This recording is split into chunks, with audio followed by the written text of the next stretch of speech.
Hi everyone, it's Rita. If you're new to my channel, I'm an Akashic record reader and accessor. If you're not, I just want to have a discussion around grief. And I'm on my way back to the island where I'm living.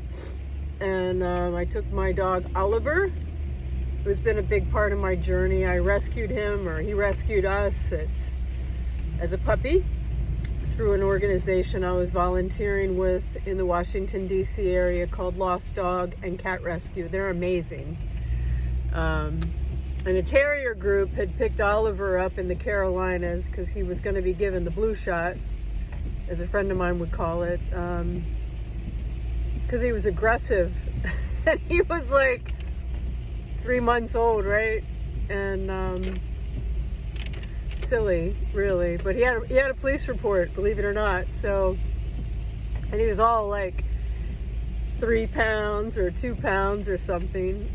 I'll post some pictures of him when he was little. He's really cute now, but he was adorable then.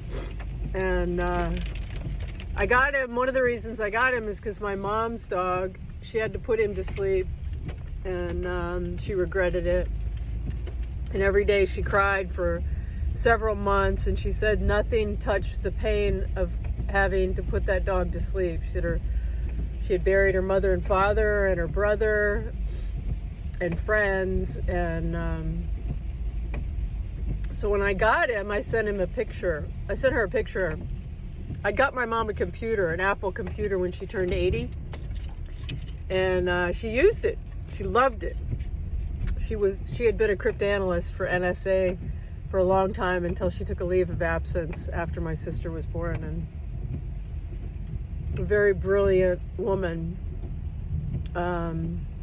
So I sent her I emailed her a picture of Oliver, and she immediately replied to me, and she said, "This is your dog." But she would watch him along with my father when I would make a decision to leave my career.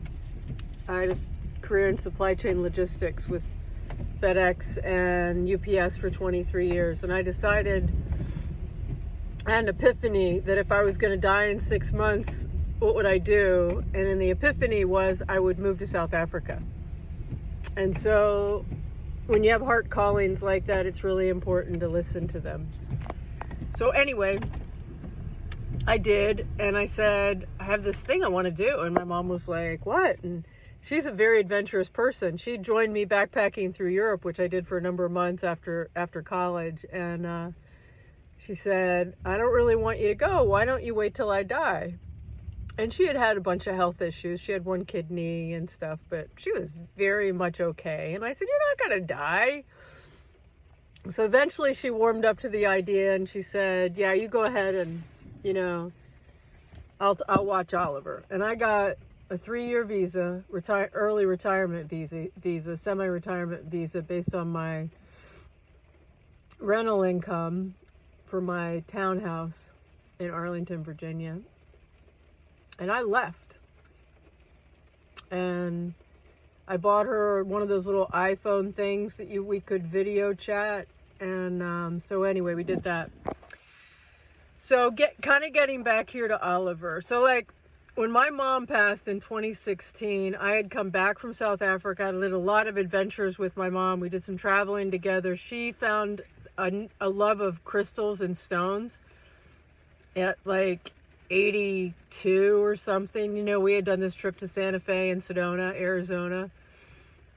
She bought a book on crystals. She would hold them. She'd sit with them. They had this huge table in their kitchen area, and at one end of it, we called it her office. She had a shredder there, and she'd open her mail there, and she'd read the paper there. My mom was a tourist. She was really laid back. She liked beautiful things, but things didn't have to be expensive. She just had to feel nice, This is actually a ring of hers that she gave me, and she would tell me, it's 18 karat gold. Anyway, so she passed in 2016, and I was with her, and my Oliver got to visit her in the ICU. And after she passed, I was desperately in need of a hug and to be close to her. I think one of the things in this lifetime for me that I've had to really be present with is this, sometimes this feeling of grief. It took me 5 years to learn how to grieve my grandmother's passing. And I, tried to self-medicate with alcohol and work and things to not process the grief, which is what most people in Western society do with grief. And so I learned from my experience with my grandmother that I had to think about my grandmother like every day, or what was a perceived loss, and feel that pain. And it's all energy, because we're mostly energy, and so I would move that energy. So after my mom passed, I had used these polished pieces of rose quartz in her service, and I heard these beautiful stories of connection with my mother. And so I decided to try to understand that more and share that with people. And so what began really as curiosity around the stones turned into a film, because I had a beautiful friend visiting me at the time, and I had been guided to a woman who would take the photos of the electromagnetic field and do interpretations on them. Her name's Liz Johnson. She's amazing. She's in Prescott, Arizona. And so we saw a third or fourth picture in, we saw a complete change in my field with this big piece of heart-shaped rose quartz. And I experimented with other crystals. And so to me, some of the things that you might see, like with selenite, it was very balancing, because I used the on each, it's a biofeedback setup with this camera, and so it balanced each side and things like that. And then we got together again, and this time I was very guided very directly to do a lot of before and after photos using Palo Santo. We used earth elements, we used gold, we used jewelry, we did a kind of a variety of things, and then we also ended up doing intention, and it was a total accident, about calling in guides and things like that. So I'm looking for a producer that understands a lot of this and really wants to take this project to another level. But what I wanted to talk to you today about was Oliver, because the vet basically said, and this is the reason I brought up this film and my mother, is I want people to learn to grieve well. I want you to learn to move that energy, okay? It's so important to your overall health and well-being. It's not good to let grief sneak up on you. You really gotta lean into it every day. Bring up a memory with that person. Bring up whatever it is that creates a connection with you, with them, and then you feel that pain, and you just have to feel it, and it'll drop you to your knees.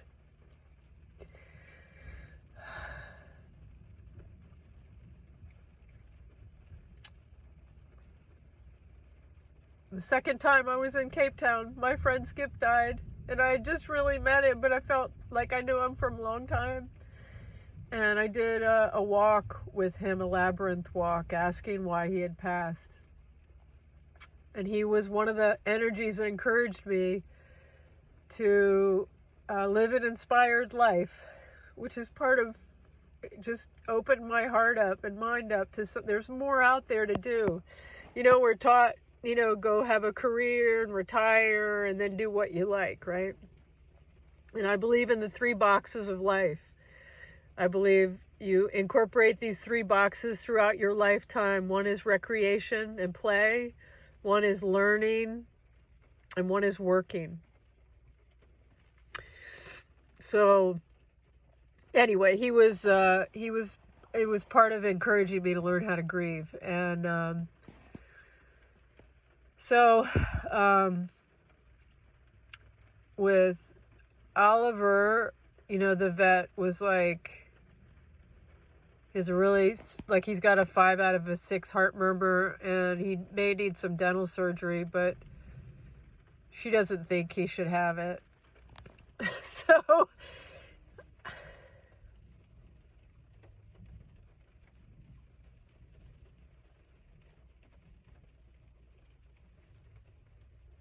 And I don't think he's supposed to have it.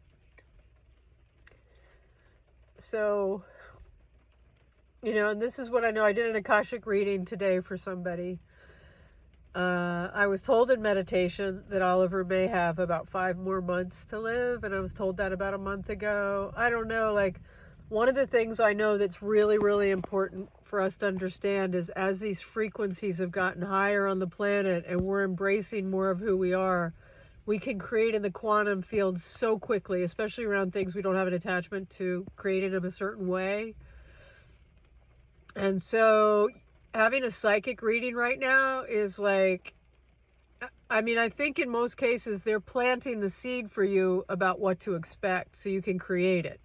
And hopefully if you're doing psychic stuff for other people, or if you go to see a psychic, that you're doing it, everything's from very positive, loving, I can make this happen type thing, of expectation. But an Akashic reading is getting clarity and guidance from a place you've been known and loved.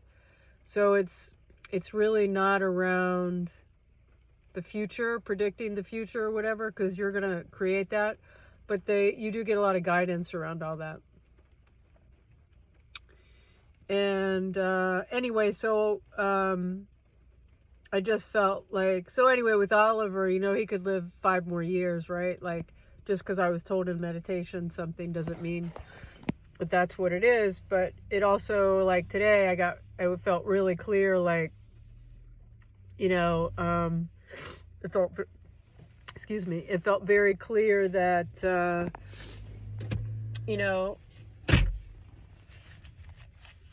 just to read an x-ray and do some blood work was going to be $1,200. And I was like, what? And I'm like, we had an x-ray. I had an x-ray of his heart in April, and the woman there thought that he could do the surgery. And so they looked at the x-ray that she did. It was sent to them, and they said there was some fluid around his heart. And so I could definitely tell she did not want it. She didn't think he's a candidate to do that, right? And so, anyway, getting back to the film, I'm able to ask for an energetic hug from my mother and feel it. My whole body tingles a different way. So we did before and after photos, and you can see that. You can see there's a photo of me with my energy a certain way. And then I asked my mom for a hug, and I'm sitting there with my hand on the biofeedback plates, and I feel the tingling start. So I asked Liz to take a picture. And so you see the difference. You see these different changes. And we did stuff with sound and the sun. And I'm trusting that I'm being guided to an amazing production team that really wants to maybe craft a little bit more with us around, I just recently did a post where I showed before and after photos of me asking, just quietly in my head, asking to see my guides. And then you see 5 orbs appear. And I'm sorry this is so long, but it's I want you to know that you've got energies around you that love you and support you, and they wait for you to engage them. And I know Oliver has been on my team in spirit with physical, and I know he'll be on my team in just spirit. And there's been so much death on the planet. I really want this film to be seen so you can it'll help you heal. Because you'll be able to get a real glimpse of what's in your field. And I want the world to see that. I want everyone who's ever wondered, do I have energies supporting me? Do I have energies loving me? Is my grandmother still there? Is my mom and dad or brother or sister or my best friend still there? They are there. And they wait for you to engage them. And just like the animals, just like your pets. I was at a friend's house that I was just getting to know a few years ago, and her husband had passed. And we were cleaning these hummingbird feeders. And, she said her husband was the one that always did the hummingbird stuff for the food. So she couldn't remember whether she took filtered water or water out of the tap. And as she asked the question, the water, we were in the kitchen, but none of us were near the faucet. It just started running. And then she said, is that you? And it stopped. And she said, is it you? And it started again. You know, it's like they're there. And I think that's incredibly hard for them to get into that place to do something like that. But it's important for you to know they're there. They hear you. And when you're in a high vibration, you can get closer to them, and it's easier for them to get closer to you because they're in such a high, beautiful vibration place. So I know Oliver will be on my team. He's still here, and he's amazing. And I'll do some videos with him so you guys can get a sense of him and see him. When I take pictures of him, there's all these rainbow colors around him. It's really beautiful. All right. Much love to you all.